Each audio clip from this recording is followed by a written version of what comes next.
ಎಲ್ಲರಿಗೂ ನಮಸ್ಕಾರ. ನಾನು ಇನ್ನೇನು ವರಮಹಾಲಕ್ಷ್ಮಿ ಹಬ್ಬ ಹತ್ರ ಬರ್ತಿದೆ. ನಾವು ಮನೆಯಲ್ಲೇ ಸುಂದರವಾಗಿ ಲಕ್ಷ್ಮಿನ ಕೂರಿಸೋದಕ್ಕೆ ಅಲಂಕಾರಕ್ಕೆ ಹೇಗೆ ಮಾಡ್ಕೋಬೋದು ಅಂತ ಈ ವಿಡಿಯೋದಲ್ಲಿ ತೋರಿಸ್ತಾ ಇದ್ದೀನಿ. ಆದರೆ ಈ ವಿಡಿಯೋ ತುಂಬ ಲೆಂತ್ ಆಗುತ್ತೆ ಅಂತ ನಾನು ಫಸ್ಟು ಗೋಧಿ ಹುಲ್ಲನ್ನ ಹೇಗೆ ಬೆಳೆಸ್ಕೋಬೋದು ಅಂತ ತೋರಿಸ್ತಾ ಇದ್ದೀನಿ. ನೆಕ್ಸ್ಟ್ ವಿಡಿಯೋದಲ್ಲಿ ಈ ರೀತಿ ಅಲಂಕಾರನ ಹೇಗೆ ಮಾಡಿದೆ ಅಂತ ನಿಮಗೆ ತೋರಿಸ್ತೀನಿ. ನಾನಿಲ್ಲಿ ಅರ್ಧ kg ಗೋಧಿ ತೊಗೊಂಡಿದ್ದೀನಿ. ಇದನ್ನು ಒಂದು ರಾತ್ರಿ ಪೂರ್ತಿ ನೆನೆಸ್ಕೋಬೇಕಾಗತ್ತೆ. ಅಂದರೆ ಮಿನಿಮಮ್ 12ರಿಂದ 14 ಗಂಟೆಗಳ ಕಾಲ ನೆನೆಸ್ಕೋಬೇಕು. ನಂತರ ಇದನ್ನು ನೀರೆಲ್ಲ ಚೆಲ್ಲಿ ಈ ಥರ ಒಂದು ಬಟ್ಟೆಯಲ್ಲಿ ಕಟ್ಟಿಟ್ಟು ಸ್ವಲ್ಪ ಮೊಳಕೆ ಬರೆಸ್ಕೊಂಡಿದ್ದೀನಿ. ನಾನು 2 ದಿನ ಬಿಟ್ಟಿದ್ದೆ, ಅದಕ್ಕೋಸ್ಕರ ಸ್ವಲ್ಪ ಜಾಸ್ತಿ ಮೊಳಕೆ ಬಂದಿದೆ. ನಿಮಗೆ ಈ ಥರ ಜಾಸ್ತಿ ಆಯಿತು ಅಂದರೆ 1 ದಿನ ಬಿಟ್ಟರೆ ಸಾಕು, ಗೋಧಿ ಬೇಗ ಮೊಳಕೆ ಬರುತ್ತೆ. ಇವಾಗ ಗೋಧಿ ಹುಲ್ಲನ್ನ ಬೆಳೆಸೋದಕ್ಕೆ ನಾನಿಲ್ಲಿ 2 ಈ ಥರ ಪ್ಲಾಸ್ಟಿಕ್ ಬೌಲ್ ತೊಗೊಂಡಿದ್ದೀನಿ. ನಿಮ್ಮ ಹತ್ರ ಬೌಲ್ ಇಲ್ಲ ಅಂತಂದರೆ ನೀವು ತೆಟ್ಟೆಲೂ ಕೂಡ ಬೆಳೆಸ್ಕೋಬೋದು. ಮತ್ತು ನೀವು ಯಾವುದನ್ನ ಯೂಸ್ ಮಾಡಬೇಕು, ಯಾವುದ್ರಲ್ಲಿ ಬೆಳೆಸ್ಕೋಬೇಕು ಅಂತ ಇರ್ತೀರ ಅದರಲ್ಲೂ ಕೂಡ ಬೆಳೆಸ್ಕೋಬೋದು. ಇವಾಗ ಇದಕ್ಕೆ ಅರ್ಧದಷ್ಟು ನಾನಿಲ್ಲಿ ಮಣ್ಣು ಹಾಕ್ಕೊಂಡಿದ್ದೀನಿ. ಇವಾಗ ಇದ್ರ ಮೇಲೆ ಗೋಧಿನ ಈ ಥರ ಸ್ವಲ್ಪ ದಟ್ಟಾಗಿಯೇ ಹಾಕೋಬೇಕು. ದಟ್ಟಾಗಿ ಹಾಕಿದ್ರೆ ಹುಲ್ಲು ಬೆಳೆಯುವಾಗ ನೀಟಾಗಿ ಸ್ವಲ್ಪ ದಟ್ಟಾಗಿ ಚೆನ್ನಾಗಿ ಕಾಣಿಸುತ್ತೆ. ಮತ್ತು ಇವಾಗ ಗೋಧಿ ಮೇಲೆ ಗೋಧಿ ಕಾಣಿಸ್ಬಾರ್ದು ಅಷ್ಟು ಈ ರೀತಿ ಮಣ್ಣನ್ನ ಮುಚ್ಕೋಬೇಕಾಗತ್ತೆ. ಇದೇ ರೀತಿ 2 ಬೌಲ್ಗಳಿಗೂ ಕೂಡ ನಾನು ಮಾಡ್ಕೊಂಡಿದ್ದೀನಿ. ನಾನು ಇಲ್ಲಿ ಮಣ್ಣು ಜೊತೆಗೆ ಸ್ವಲ್ಪ ಕೋಕೋ ಫಿಟ್ ಅಂತ ಬರುತ್ತಲ್ಲ ಅದನ್ನು ಕೂಡ ಯೂಸ್ ಮಾಡಿದ್ದೀನಿ.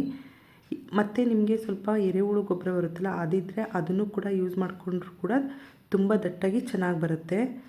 1 ಬೌಲ್ಗೆ ಫುಲ್ ಹಾಕಿದ್ದೀನಿ. ಇನ್ನೊಂದು ಬೌಲ್ಗೆ ಈ ರೀತಿ ಒಂದು ಪ್ಲಾಸ್ಟಿಕ್ದು ಬಾಕ್ಸು ಅಥವಾ ಏನಿರುತ್ತೆ ಅದನ್ನು ಮಧ್ಯದಲ್ಲಿ ಇಟ್ಕೊಂಡು ಈ ರೀತಿ ಸುತ್ತಕ್ಕೂ ಗೋಧಿ ಹಾಕ್ಕೊಂಡಿದ್ದೀನಿ ನಾನು. ಇದು ಏನಕ್ಕೆ ಅಂತ ಮುಂದೆ ನಿಮಗೆ ವಿಡಿಯೋದಲ್ಲಿ ತೋರಿಸ್ತೀನಿ. ಇವಾಗ ಇದಕ್ಕೂ ಕೂಡ ಈ ರೀತಿ ಸುತ್ತಕ್ಕೂ ಗೋಧಿನ ದಟ್ಟಾಗಿ ಹಾಕೋಬೇಕಾಗತ್ತೆ. ಮತ್ತು ಇದ್ರ ಮೇಲೆ ಸ್ವಲ್ಪ ಮಣ್ಣು ಕೂಡ ಕ್ಲೋಸ್ ಮಾಡ್ಕೋಬೇಕು. ಗೋಧಿ ಕಾಣಿಸ್ಬಾರ್ದು ಆ ರೀತಿ ಮಣ್ಣು ಹಾಕ್ಕೊಂಡು ಕ್ಲೋಸ್ ಮಾಡ್ಕೋಬೇಕಾಗತ್ತೆ. ನಾವು ಹೊರಗಡೆಯಿಂದ ಕರೆಸಿ ಡೆಕೋರೇಷನ್ ಮಾಡ್ತೀವಿ ಅಂತ ಅಂದರೆ ಸಾವಿರ ಕೇಳ್ತಾರೆ.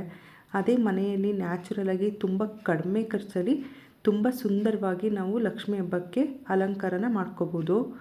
ಮತ್ತು ಈ ಥರ ಗ್ಲಾಸ್ಗಳಿಗೂ ಕೂಡ ಸ್ವಲ್ಪ ಈ ಥರ ಗೋಧಿ ಹಾಕ್ಕೊಂಡು ಬೆಳೆಸ್ಕೊಂಡಿದ್ದೀನಿ ನಾನು. ಏಕೆಂದರೆ ಇದನ್ನು ಕೂಡ ಸ್ವಲ್ಪ ಪಕ್ಕದಲ್ಲೆಲ್ಲ ಇಟ್ಟರೆ ತುಂಬ ಚೆನ್ನಾಗಿ ಕಾಣಿಸುತ್ತೆ ಅಂತ. ಈ ಥರ ಚಿಕ್ಕದಾಗಿದ್ರೂ ಕೂಡ ನೀಟಾಗಿ ಜೋಡಿಸ್ಕೊಂಡ್ರೆ ತುಂಬ ಚೆನ್ನಾಗಿ ಕಾಣಿಸುತ್ತೆ. ಇದಕ್ಕೆ ಇವಾಗ ಮಣ್ಣೆಲ್ಲ ಹಾಕಿ ಗೋಧಿ ಹಾಕಿ ಆದಮೇಲೆ ಈ ರೀತಿ ಸ್ವಲ್ಪನೇ ನೀರನ್ನ ತಕ್ಕಲಿಸ್ಬಿಟ್ಟು ಇಡಬೇಕಾಗತ್ತೆ. ನೋಡಿ, ಈ ರೀತಿ ಸ್ವಲ್ಪ ಹಾಕ್ಕೊಂಡ್ರೆ ಸಾಕು. ಫಸ್ಟು ಒಂದೇ ದಿನ ಜಾಸ್ತಿ ಎಲ್ಲ ನೀರು ಹಾಕೋದು ಬೇಡ. ಅಂದರೆ ಹಸಿ ಮಣ್ಣಿದ್ರೆ ಸ್ವಲ್ಪ ನೀರು ಹಾಕಿದರೆ ಸಾಕು. ತುಂಬ ಒಣಗಿರೋ ಮಣ್ಣು ತಗೊಂಡ್ರೆ ಮಣ್ಣು ನೆನೆಯೋಷ್ಟು ನೀರು ಹಾಕ್ಕೊಂಡ್ರೆ ಸಾಕಾಗತ್ತೆ. ನೋಡಿ, ಈ ರೀತಿ ನಾನು ಹಸಿ ಮಣ್ಣಿತ್ತು ಸ್ವಲ್ಪ, ಅದಕ್ಕೋಸ್ಕರ ಸ್ವಲ್ಪ ನೀರು ಹಾಕ್ಕೊಂಡು ಇಟ್ಕೊಂಡಿದ್ದೀನಿ. ಗೋಧಿ ಹುಲ್ಲು ಬೆಳೆಯೋದಕ್ಕೆ 8ರಿಂದ 9 ದಿನ ಬೇಕಾಗುತ್ತೆ. ಅಂದರೆ ನಾನು ಡೆಕೋರೇಷನ್ ಮಾಡಿದ್ದೀನಲ್ವ ಆ ರೀತಿ ಬೆಳೆಸ್ಕೋಬೇಕು ಅಂದರೆ ನಿಮಗೆ 9 ದಿನ ಟೈಮ್ ಬೇಕು. ಅದಕ್ಕೇ ಇನ್ನೇನು ವರಮಹಾಲಕ್ಷ್ಮಿ ವ್ರತ ಹತ್ರ ಬರ್ತಿದೆ. ನೀವು ಕೂಡ ಈಗ ಹಬ್ಬ ಹತ್ರ ಇರುವಾಗಲೇ ಈ ರೀತಿ ಗೋಧಿ ಹುಲ್ಲನ್ನ ಬೆಳೆಸ್ಕೊಂಡು ಡೆಕೋರೇಷನ್ನ ಮಾಡ್ಕೋಬೋದು. ನೋಡಿ, 3ನೇ ದಿನಕ್ಕೆ ಈ ರೀತಿ ಬಂದಿದೆ. ಇದಕ್ಕೆ ದಿನಾಲೂ ಸ್ವಲ್ಪನೇ ನೀರು ಹಾಕ್ಕೋಬೇಕು. ಒಂದೇ ದಿನ ಜಾಸ್ತಿ ನೀರೆಲ್ಲ ಹಾಕ್ಕೋಬಾರ್ದು.